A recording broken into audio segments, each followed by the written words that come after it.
Learning on tube पे। और आज इस चैनल पे हम लोग संविधान के निर्माण से रिलेटेड संविधान सभा के लिए निर्वाचन के इस वीडियो को कंक्लूड करते हुए इस वीडियो को ख़त्म कर लेते हैं। टोटल ये संवैधानिक इतिहास का ये वीडियो सीरीज कह सकते हैं, ये ओवर हो जाएगा इस वीडियो के बाद से। ठीक है, तो आज हम लोग पढ़ लेते हैं संविधान सभा के लिए निर्वाचन किस प्रकार से हुआ था। तो संविधान सभा के लिए जो निर्वाचन हुआ था वह कैबिनेट मिशन प्लान के अकॉर्डिंग हुआ था। कैबिनेट मिशन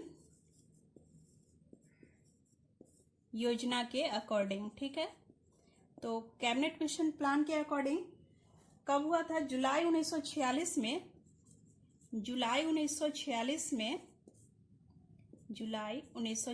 में इसके लिए चुनाव कराए गए थे। ठीक है, जुलाई 1946 में चुनाव कराए गए थे और इसमें संविधान सभा के लिए कुल 389 सदस्यों में से प्रांतों के लिए निर्धारित 296 सदस्यों के लिए ही चुनाव हुए। ठीक है, संविधान सभा के लिए टोटल 389 सीटें थी या सदस्य कह सकते हैं। 389 सदस्यों के लिए थे सीटें, लेकिन इसमें प्रांतों के लिए केवल 296 सीटों के लिए ही 292 सीटों के लिए ही चुनाव हो पाए।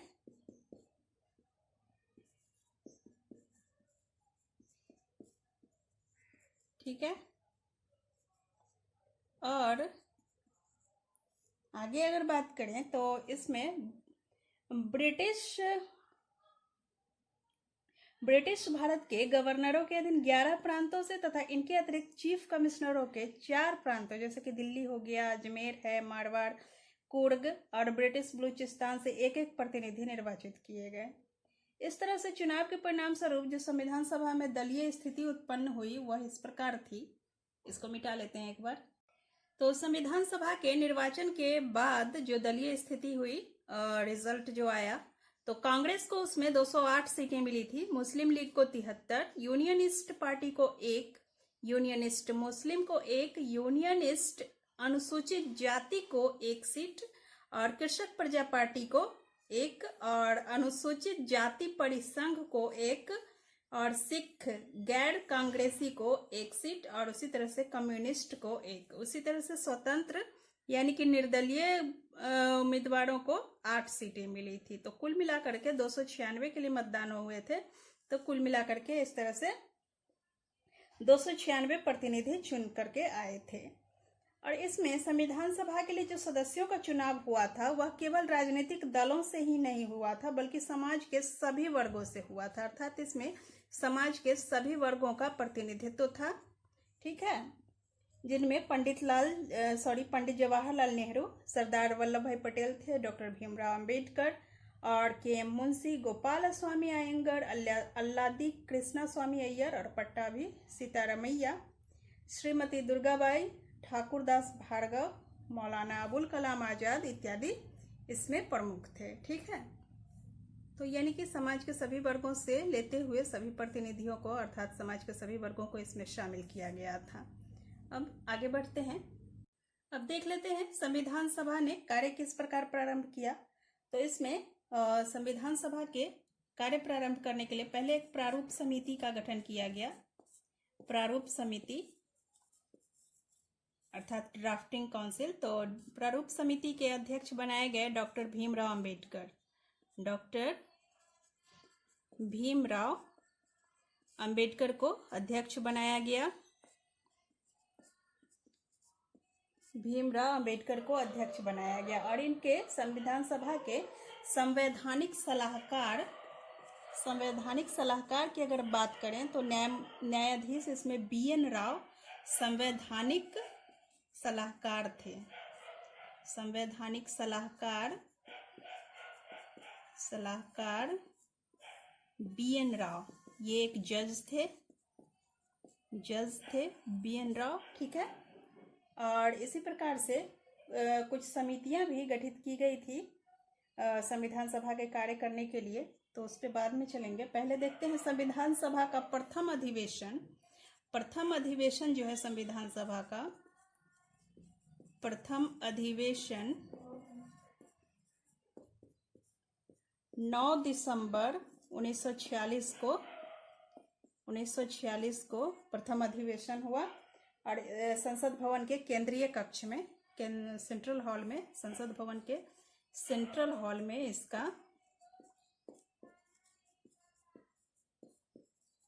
प्रथम अधिवेशन हुआ। ठीक है, तो 9 दिसंबर 1946 को इसके अस्थायी अध्यक्ष के रूप में चुने गए थे डॉक्टर सच्चिदानंद सिन्हा। ये दोनों ही अपने बिहार के ही थे, एक अध्यक्ष और एक स्थायी अध्यक्ष और अस्थायी अध्यक्ष, दोनों ही बिहार के ही थे।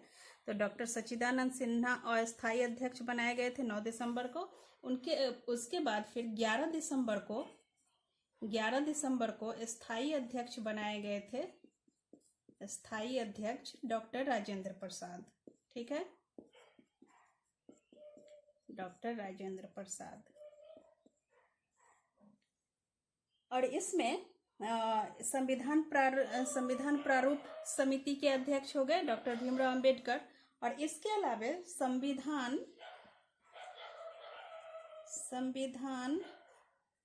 प्रारूप समीक्षा समिति भी थी एक। तो इस समिति के अध्यक्ष बनाए गए थे अल्लादी कृष्णा स्वामी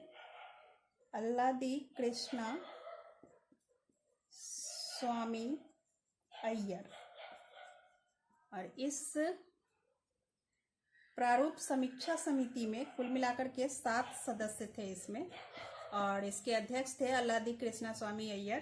ठीक है, संविधान सभा में कुछ समितियां बनाई गई थी और उस समितियों पर भी बातें कर लेते हैं। विभिन्न समितियों के कौन से अध्यक्ष थे, अक्सर पूछा जाता है। ठीक है, तो सबसे इंपॉर्टेंट पूछता है संघ शक्ति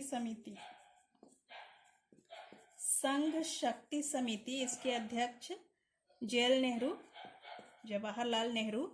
ठीक है, इसके अलावा संघ संविधान समिति था, संघ संविधान समिति। इसके अध्यक्ष भी जे.एल. नेहरू ही थे। ठीक है, इसके अलावा है मूल अधिकार और अल्पसंख्यक समिति। मूल अधिकार और अल्पसंख्यक समिति।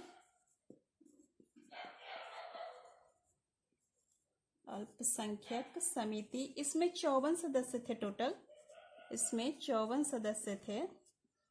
और इसके अध्यक्ष की अगर बात करें तो इसके अध्यक्ष थे सरदार पटेल, वल्लभ भाई पटेल। ठीक है, और संघ शक्ति समिति में 9 सदस्य थे, इसमें 9 सदस्य। और संघ संविधान समिति में 15 सदस्य थे। ठीक है, 15 सदस्य। और आगे की अगर बात करें मूल अधिकार और अल्पसंख्यक समिति, उसके बाद है प्रांतीय संविधान समिति भी था। इसके भी अध्यक्ष सरदार पटेल ही थे। प्रांतीय संविधान समिति, ये सभी समितियां विभिन्न क्षेत्रों के ऊपर कार्य एवं विचार विमर्श करती थी। तो प्रांतीय संविधान समिति में 25 सदस्य थे और इसके भी अध्यक्ष थे सरदार पटेल। ठीक है, और इसके बाद बात कर लेते हैं कार्य संचालन समिति था एक, कार्य संचालन समिति थी और इसके अध्यक्ष थे, इसमें कुल मिलाकर के 3 सदस्य थे और अध्यक्ष इसके थे डॉक्टर कन्हैया लाल मानिकलाल मुंशी। ठीक है, डॉक्टर कन्हैया लाल मानिकलाल मुंशी। आगे है एक प्रारूप समिति था जिसके अध्यक्ष डॉक्टर अंबेडकर थे। प्रारूप समिति, उसकी तो हमने बात कर ही ली, 54 सदस्य है ना। प्रारूप समिति के अध्यक्ष थे अंबेडकर, और उसके अलावा संविधान सभा के अध्यक्ष थे डॉक्टर राजेंद्र प्रसाद।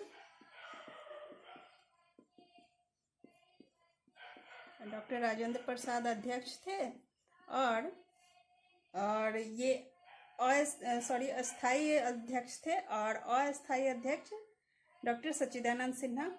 और इसके अलावा उपाध्यक्ष, संविधान सभा के उपाध्यक्ष भी थे, एक बनाए गए थे उपाध्यक्ष। ये उपाध्यक्ष थे एच.सी. मुखर्जी। ठीक है, एच.सी. मुखर्जी। आगे चलते हैं।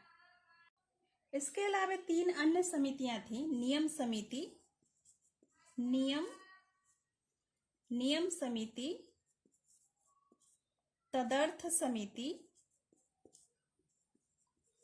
तदर्थ समिति और संचालन समिति।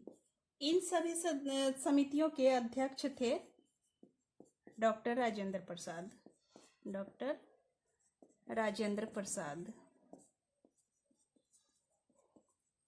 और झंडा समिति की तो हमने बात कर ही ली। झंडा समिति के अध्यक्ष थे जे.बी. कृपलानी। ये भारत की आज़ादी के समय तक भारतीय राष्ट्रीय कांग्रेस के अध्यक्ष रहे थे। ठीक है, तो जे.बी. कृपलानी झंडा समिति के अध्यक्ष थे। तो इस तरह से सभी समितियों के अध्यक्षों के बारे में चर्चा हो गई। अब आगे बढ़ते हैं। तो जैसा कि हमने बात की, 9 दिसंबर को बनाए गए थे अस्थाई अध्यक्ष के रूप में। 9 दिसंबर 1946 को अस्थाई अध्यक्ष थे डॉक्टर सच्चिदानंद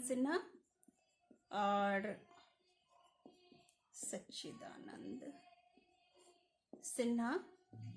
और स्थाई अध्यक्ष बनाए गए थे 11 दिसंबर को, स्थाई, और ये थे डॉक्टर राजेंद्र प्रसाद। ठीक है, डॉक्टर राजेंद्र प्रसाद। तो इस तरह से 11 के बाद फिर 13 दिसंबर 1946 को जवाहरलाल नेहरू, जे.एल. नेहरू शॉर्ट में लिख लेते हैं। जवाहरलाल नेहरू ने उद्देश्य प्रस्ताव प्रस्तुत किया था। उद्देश्य प्रस्ताव, ये सब पूछता है, ये सब पीटी के टॉपिक हैं। इससे मेंस से, इस टॉपिक से आमतौर पे क्वेश्चन नहीं आते। भविष्य में नहीं जानती कि भविष्य में पूछे जा सकते हैं या नहीं, लेकिन अभी तक तो नहीं आए हैं। तो 13 दिसंबर को जे.एल. नेहरू ने उद्देश्य प्रस्ताव रखा था, और विचार विमर्श के बाद फिर 22 जनवरी 1947 को 13 दिसंबर 1946 को रखा गया था। ठीक है, और इस पे एक लंबा विचार विमर्श चला। तो 22 दिसंबर 1947 को यह सर्वसम्मति से पारित हो गया। ठीक है, पारित हो गया। उद्देश्य प्रस्ताव के पारित होने के बाद संविधान सभा के द्वारा जो भी विभिन्न प्रकार की समस्याएं आई थी संविधान निर्माण से संबंध में, तो उससे रिलेटेड जितनी भी समस्याएं थी, तो उससे रिलेटेड अनेक समितियां नियुक्त की थी। तो इन समितियों के बारे में हम लोग अभी भी पढ़ चुके हैं, तो इस पे नहीं जाएंगे। तो महत्वपूर्ण समितियां जैसे कि संघ शक्ति समिति, झंडा समिति, मूल अधिकार अल्पसंख्यक समिति, ये सारी चीजें हम लोग पढ़ चुके हैं। ठीक है, अब आते हैं यहाँ पर संपूर्ण संविधान निर्माण में कितना समय लगा था। तो समय उसमें संविधान के निर्माण में लगा था, यह भी पूछा जाता है, 2 वर्ष 11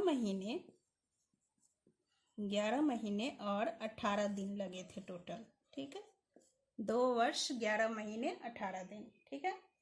और इस काम पे पैसा कितना खर्च हुआ, तो खर्च आया कुल मिलाकर के लगभग ही है, क्योंकि एक्यूरेट नहीं हो पाया था, तो टोटल 64 लाख रुपए खर्च हुए थे, ठीक है। 64 लाख रुपए, या फिर इस तरह से जो रुपए का साइन है, 64 लाख रुपए खर्च हुए थे। संविधान के प्रारूप पर जो है 114 दिनों तक चर्चा चली थी। प्रारूप पर 114 दिन तक चर्चा चली थी। हालांकि यह नहीं पूछा जाता है, ठीक है। और अंतिम रूप से जो संविधान हमारा पारित हुआ उसमें 395 अनुच्छेद थे, 395 अनुच्छेद और 8 अनुसूचियां कायम हुई, 8 अनुसूचियां, ठीक है। वर्तमान में कितने हैं अनुच्छेद, यह ध्यान कीजिएगा, ठीक है। वास्तव में संविधान के प्रारूप में जो संशोधन के लिए नोटिस मिले थे, वे नोटिस टोटल 7000 नोटिस मिले थे संशोधन के लिए। संविधान में संशोधन के लिए कितने नोटिस मिले थे, लगभग 7000 नोटिस मिले थे। लेकिन इनमें से लगभग 2473 संशोधनों पर ही प्रस्तुतिकरण हो सका, 2473 पर ही कार्य हो सका था। और इसमें सबसे महत्वपूर्ण बात तो यह थी कि सभा की जितनी भी कार्यवाही चली थी वह सब की सब लोकतांत्रिक रूप से हुई थी, लोकतांत्रिक रूप से हुई थी, अर्थात इसमें किसी भी दल या वर्ग समुदाय का विशेष जोर या दबाव नहीं था। लोकतांत्रिक इसमें सारी कार्यवाही थी, और जो भी इसमें निर्णय या विचार कायम किए जाते थे वह सक्रिय रूप से विचार विमर्श के पश्चात ही किए जाते थे। तो संविधान की जब स्वीकृति हो गई 26 नवंबर 1949 को, 26 नवंबर 1949 को हम प्रस्तावना अपना पढ़े तो उसमें लिखा रहता है, तद द्वारा हम इस संविधान को अधिनियमित आत्मार्पित जो भी है तो लिखा रहता है। तो वह जो था वह डेट थी 26 नवंबर 1949। तो 26 नवंबर 1949 को ही संविधान के कुछ प्रावधान लागू हो गए थे। वे कुछ प्रावधान कौन कौन से थे, वे हैं नागरिकता,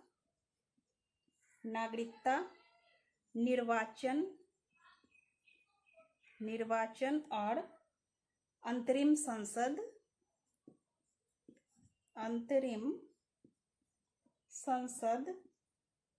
उसके अलावा अल्पकालिक एवं परवर्ती उपबंध इत्यादि, ठीक है। तो ये सब उसी दिन से लागू हो गए थे। लेकिन जो बाकी जो बच गए थे पार्ट, वह 26 जनवरी